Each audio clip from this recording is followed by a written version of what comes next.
हर हर महादेव, ओम नमः शिवाय। दोस्तों, सावन का महीना चल रहा है। ऐसे में हर कोई भगवान भोलेनाथ को खुश करना चाहता है। हर किसी की इच्छा होती है कि वह सावन में भोलेनाथ को खुश करके अपनी सभी मनोकामना पूरी कर ले। पर कई बार आप लोग कुछ ऐसी गलतियां कर देते हैं या कर बैठते हैं जिससे शिव क्रोधित हो जाते हैं। और ये तो आप सभी जानते हैं कि शिव अगर भोले हैं तो उनका क्रोध भी विनाशकारी होता है। इसलिए अगर आपने या आपके घर में किसी ने व्रत रखा है या आप सावन को पूरे विधि विधान से पूरा करना चाहते हैं तो आज के इस वीडियो में जो बातें बताई गई है उनको ध्यानपूर्वक सुनकर समझ लें। दोस्तों, सावन में कई ऐसे काम होते हैं जिनको करना वर्जित माना गया है। दोस्तों, अगर भोले बाबा की कृपा हो जाए तो कल भी आपका कुछ नहीं कर पाएगा, क्योंकि कालों के भी काल है महाकाल। इसीलिए अगर आप भी महादेव की कृपा पाना चाहते हैं तो सच्चे दिल से कमेंट बॉक्स में लिखें हर हर महादेव, ओम नमः शिवाय और एक लायक जरूर करें। दोस्तों, सावन में या सोमवार व्रत में क्या खाएं, क्या नहीं खाएं? सावन में लहसुन प्याज खाएं या नहीं? व्रत में नमक खाएं या नहीं? कौन सी गलती नहीं करनी चाहिए? पति पत्नी को दूरी क्यों बनाना चाहिए और कौन से रंग के कपड़े नहीं पहनना चाहिए? तो ऐसी कौन सी गलतियां हैं जिसे सावन के दौरान हमें भूलकर भी नहीं करना चाहिए? साथ ही सावन के इस पवित्र महीने में कितने सोमवार पड़ेंगे और सावन की समाप्ति कब है, आइए जानते हैं सब कुछ इस वीडियो में। दोस्तों, सावन का महीना कोई मामूली महीना नहीं होता है। ये महीना साक्षात एक ऐसे प्रेम की सौगात लेकर आता है जो कि भक्तों को बड़ी बेसब्री से इंतजार रहता है। सावन का महीना इतना पवित्र होता है जिसका आप अंदाजा भी नहीं लगा सकते। सावन का त्योहार भारत में तो मनाया ही जाता है, लेकिन क्या आप जानते हैं विदेशों में भी सावन का पवित्र महीना बड़ी जोरों शोरों के साथ और खुशी के साथ मनाया जाता है। वैज्ञानिक मानते हैं सावन में प्रकृति आपस में बातें करती है और वातावरण सुगम हो जाता है। हरियाली की उत्पत्ति होती है और नए नए बीज उगते हैं और वर्षा आदि होती है। इस मौसम में हरियाली साक्षात महादेव का स्वागत करती है और महादेव से बातें करती है। आपको बता दें, शास्त्रों में सावन सोमवार का व्रत जो भी महिला या पुरुष करते हैं तो वह व्यक्ति भगवान भोलेनाथ का सर्वाधिक प्रिय हो जाता है। ऐसे व्यक्ति को भगवान भोले बाबा अपनी शरण में ले लेते हैं। दोस्तों, सावन में कांवड़ यात्रा का क्या कहना? शास्त्रों के अनुसार माना जाता है कि सबसे पहले कांवड़ यात्रा भगवान परशुराम ने भगवान शिव के समर्पित अपने कंधे पर उठाई थी और तभी से भगवान शिव को प्रसन्न करने के लिए कांवड़ यात्रा की जाती है।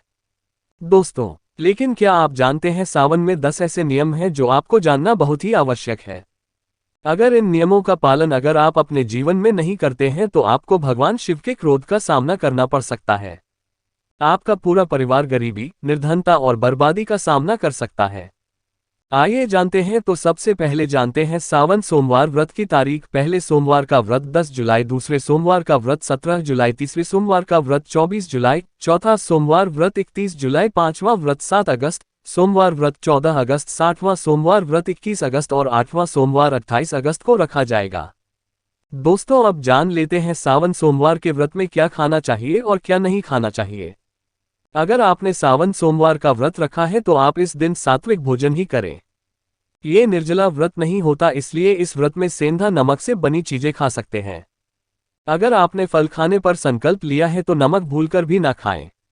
आप फल वगैरह ही खाएं और कुछ मत खाना। वक्त में बाहर का गन्ने का जूस मत पीना, उसमें नमक पड़ा होता है। बाहर का जूस भी मत पीना, उनके बर्तनों में भी नमक पड़ा होता है और वो नमक आपके मुंह तक जाएगा तो आपका व्रत खंडित हो जाएगा।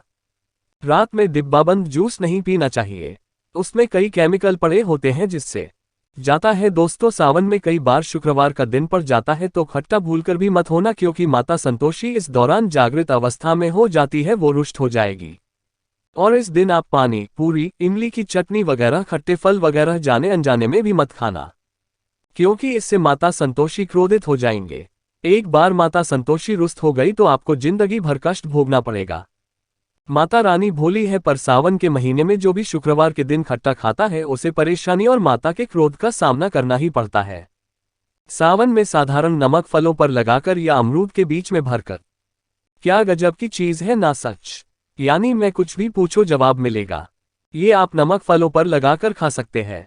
सावन के व्रत में चाय आप पी सकते हैं, लेकिन चाय में नमक मत डालना, इससे हड्डियां गल जाती है।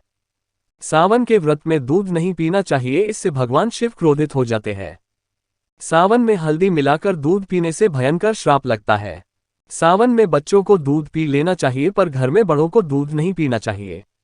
यदि सावन का व्रत अगर आपने मीठा रखा है तो आप खीर पराठा या दही पराठा खा सकते हैं। आप चाहे तो नमक से बने आलू के पकवान खा सकते हैं। आलू की सब्जी कुट्टू के आटे की रोटी के साथ खा सकते हैं। लेकिन आटा ध्यान से देख ले, पुराने आटे में कीड़े पड़ जाते हैं जिससे आपका व्रत खंडित हो सकता है। व्रतधारी को सावन सोमवार के व्रत में आटा, बेसन, मैदा, सत्तू, अन्न और अनाज का सेवन नहीं करना चाहिए। इसके अलावा अन्य किसी भी व्यक्ति को मांस, मदिरा, लहसुन, प्याज इत्यादि का भी सेवन नहीं करना चाहिए।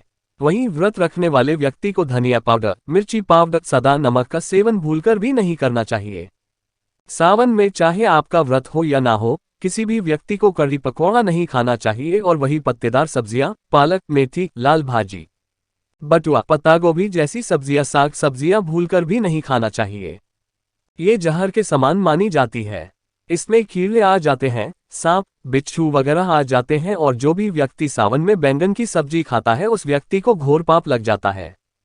इसी कारण लोग द्वादशी और चतुर्दशी पर बैंगन नहीं खाते। पत्तेदार सब्जियां क्यों नहीं खाई जाती, इसके पीछे एक कथा है, मैं आपको बताऊंगा। दोस्तों, सावन के पवित्र महीने में कौन सी गलतियां नहीं करनी चाहिए। ये गलतियां पाप का भागीदार तो बनाती है, साथ ही साथ ऐसा व्यक्ति नरक में अटका रह जाता है। सावन में घर के सभी लोगों को सुबह जल्दी उठना चाहिए और जितना जल्दी हो सके कम से कम पहला सावन स्नान अवश्य करें। परिवार में सबको स्नान करना चाहिए। यदि कोई बीमार है तो उस पर गंगाजल के छींटे मार दे। सावन में किसी भी गरीब का अपमान ना करे, क्या पता उस गरीब के रूप में भगवान शिव हो, क्योंकि भगवान शिव सावन में अपने भक्तों की परीक्षा लेने आते हैं। सावन में देर तक सोने वाली महिला का पति बर्बाद हो जाता है और उसकी मृत्यु निकट भविष्य में जल्दी हो जाती है। इसलिए पति के उठने से पहले सावन में हर स्त्री को जल्दी उठ जाना चाहिए। इसलिए पति के उठने से पहले सावन में हर स्त्री को जल्दी उठ जाना चाहिए और भगवान शिव की पूजा करनी चाहिए। सोमवार व्रत आपको अवश्य करना चाहिए। ऐसा करने से धन लक्ष्मी का वास होता है। सावन में पति पत्नी को संभोग नहीं करना चाहिए। अगर आपने व्रत रखा है या आपकी पत्नी ने व्रत रखा है तो आप दूरी बनाकर रखें, क्योंकि इस दौरान भगवान शिव की शरण में होता है। ऐसा व्यक्ति सावन में घनघोर काले वस्त्र पहनकर मंदिर में नहीं जाना चाहिए। चाहे तो आप घर में काले वस्त्र पहन सकते हैं, लेकिन मंदिर में भूलकर भी मत जाना और ना ही व्रत में काले वस्त्र पहनना चाहिए। वैसे तो सावन में लहसुन प्याज नहीं खाना चाहिए, पर यदि आपका व्रत है तो उस दिन पूरे परिवार को लहसुन प्याज से परहेज करना चाहिए। सावन के महीने में घर में गंदगी नहीं होना चाहिए, इससे प्रकृति नाराज हो जाती है। सावन में आपके घर का जो मंदिर है उसमें माचिस के खाली पड़े डिब्बे या माचिस नहीं रखना चाहिए। सावन में घर में किसी भी व्यक्ति को गाली नहीं देना चाहिए। चुगली आंधी नहीं करना चाहिए। पत्नी को अपशब्द नहीं कहना चाहिए और ना ही पति को अपशब्द कहना चाहिए। इससे भगवान शिव आपको श्राप दे देते हैं। सावन में जो भी व्यक्ति दूध में हल्दी डालकर पीता है उसके ऊपर महाकाल का क्रोध बरसता है। सावन में बाल, नाखून आदि नहीं काटना चाहिए। यहां आपको पहले कर लेना चाहिए। कोई ज्यादा समस्या हो तो आप ऐसा कर सकते हैं, पर शिव जी से क्षमा अवश्य मांग ले। सावन में शरीर पर तेल नहीं लगाना चाहिए। यदि आपका व्रत है तो आप शरीर पर तेल न लगाएं। माता पिता का सम्मान करना चाहिए, क्योंकि माँ माता पार्वती और पिता भगवान शिव को माना जाता है, इसलिए माता पिता में इन दोनों का वास होता है। माता पिता का आदर करने से भगवान शिव और माँ पार्वती प्रसन्न होती है। सावन में देवी देवता से जुड़ी कोई भी चीज कभी किसी को मत देना, नहीं तो भगवान शिव आपके घर से सदैव के लिए चले जाएंगे। दोस्तों, अब जानते हैं सावन के इस पवित्र महीने में शिवलिंग पर कौन कौन सी चीजें नहीं चढ़ाना चाहिए जिससे आपको पाप ना लगे।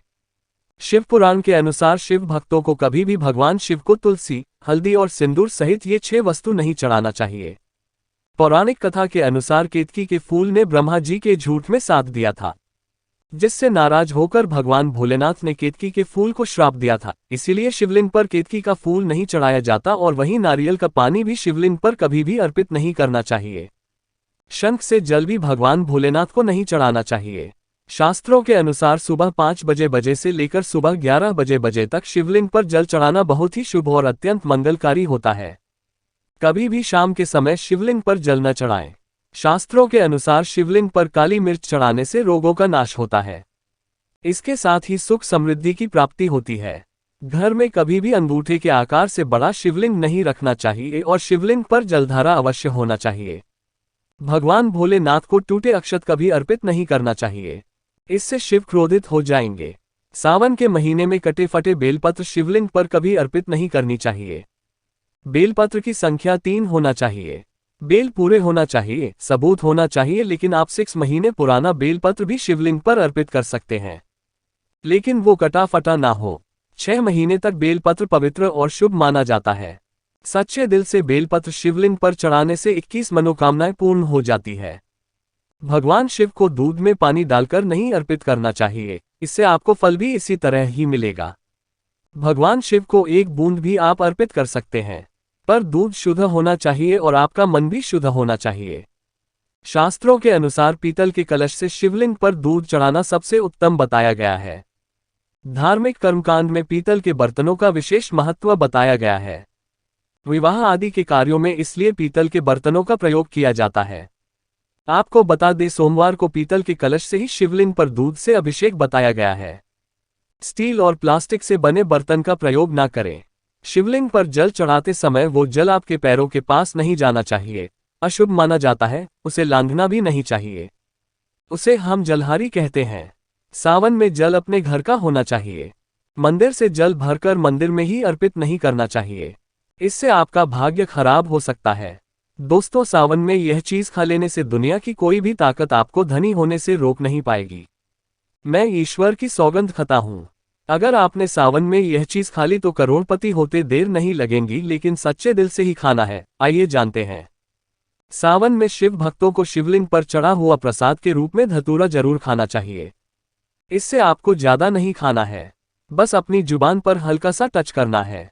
ज्यादा खाएंगे तो आप बीमार पड़ जाएंगे, इसलिए बस टच कर ले। आप देखना, आपके अंदर सकारात्मकता का संचार होगा और आपको धनी होने से कोई नहीं रोक पाएगा। दूसरा है बेलफल। बेलफल प्रसाद के रूप में खाने से माता पार्वती के साथ साथ भगवान शिव की कृपा बरसेगी और समस्त 33 कोटि देवी देवता आपको धनवान बनाएंगे। बस ये चीज आपको खाना है और आप खुद देखना, आपको धनी होने से दुनिया की कोई भी ताकत रोक नहीं पाएगी। दोस्तों, ये सब जो हम आपको बातें बता रहे हैं, उनका हिंदू पुराण में आपको साफ साफ प्रमाण मिल जाएगा। इसलिए दोस्तों, अगर आप भी पुण्य कमाना चाहते हैं तो इस वीडियो को अपने सभी हिंदू भाई बहनों के साथ जरूर शेयर कीजिएगा, ताकि सभी अपनी समस्याओं से निजात पा सके। और अगर आप भी किसी समस्या से परेशान हैं तो हमें कमेंट में लिख के बता सकते हैं। हम पूरी कोशिश करेंगे आपकी समस्या का समाधान करने की। साथ ही आपको वीडियो कैसा लगा हमें कमेंट में जरूर बताइएगा और वीडियो को लाइक और शेयर करना ना भूलिएगा। हर हर महादेव, जय शिव शंभू, धन्यवाद।